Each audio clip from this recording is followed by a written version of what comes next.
Of that was, did you talk about basketball like at all during that time, or was it just looking at the city? Yeah, we talked about basketball. It's kind of inevitable to not talk about basketball anytime, really. As at the position that we're in, it's just gonna happen so often. But I mean, everything was pretty much off the court talk. Love basketball, really. Love you too, man.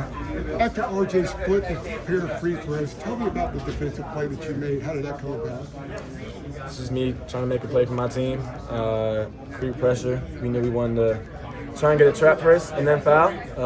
Try and get an opportunity to get a steal before he fouled. So that's all I did. That's all I tried to do and make it work.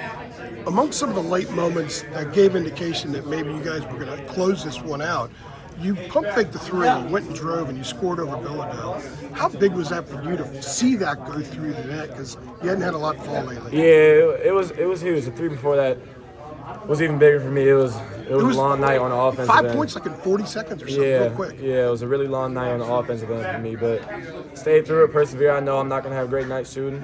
I know I have great night shooting. I know there's just a balance that comes with it. So just got to stay locked on the defensive end, continue to do what I do. But it was huge just to see that fall. Another one of those late game situations. You guys flipped the script from the other night against Florida. How did you do it?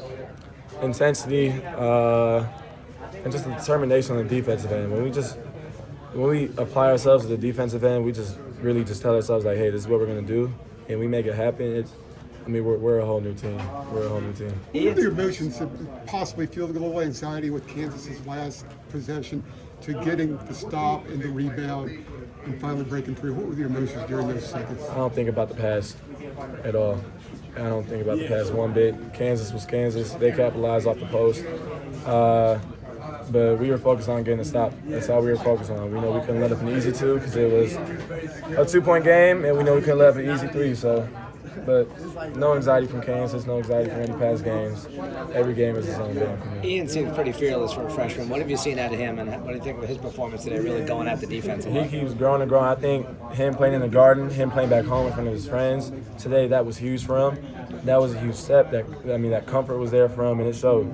It showed me came out the gate and take a transition three and knocked it down right away. So he looked comfortable from the get-go, and that's what we need from him. We need a guy, whether you start and come off the bench, whatever it is, but we need a guy. Right now, he's coming off the bench. We need a guy off the bench just to continue to have that spark on the offensive end and on the defensive end. I think he fed off the crowd too. The crowd got behind him. Ian, Yeah, no, absolutely. Like, could you sort of feel that happening? Absolutely. He hit that first three, like I said, and the crowd erupted. And I think from then, he was in that zone.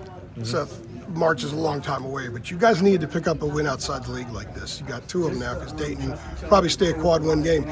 Do you ever sit back and think, man, we've got to get a little bit for our resume because the league's a little down this year? We knew we needed Florida. We let Florida slip away from us in the last 3-4 minutes. But this one was literally do or die. So when we went down the second half, we went down 14. Whatever it was, their big went on a run by himself kind of, and they went up 14. But we knew we just had to sit down and lock in and just say as a team, like, hey, can't let it happen again. I've been through this too many times. So this one was desperately needed. Were there conversations specifically about needing to get one of those kind of wins? Absolutely. We talk all the time about it. Me and Elliot have talked about it. Us and the rest of the team have talked about it. We've all talked about it. The coaches have talked about it. So we knew what we needed to do today. Hubert kind of talked about with, the comebacks that y'all haven't closed out, that what was different about today was it wasn't panicked. Y'all looked at it from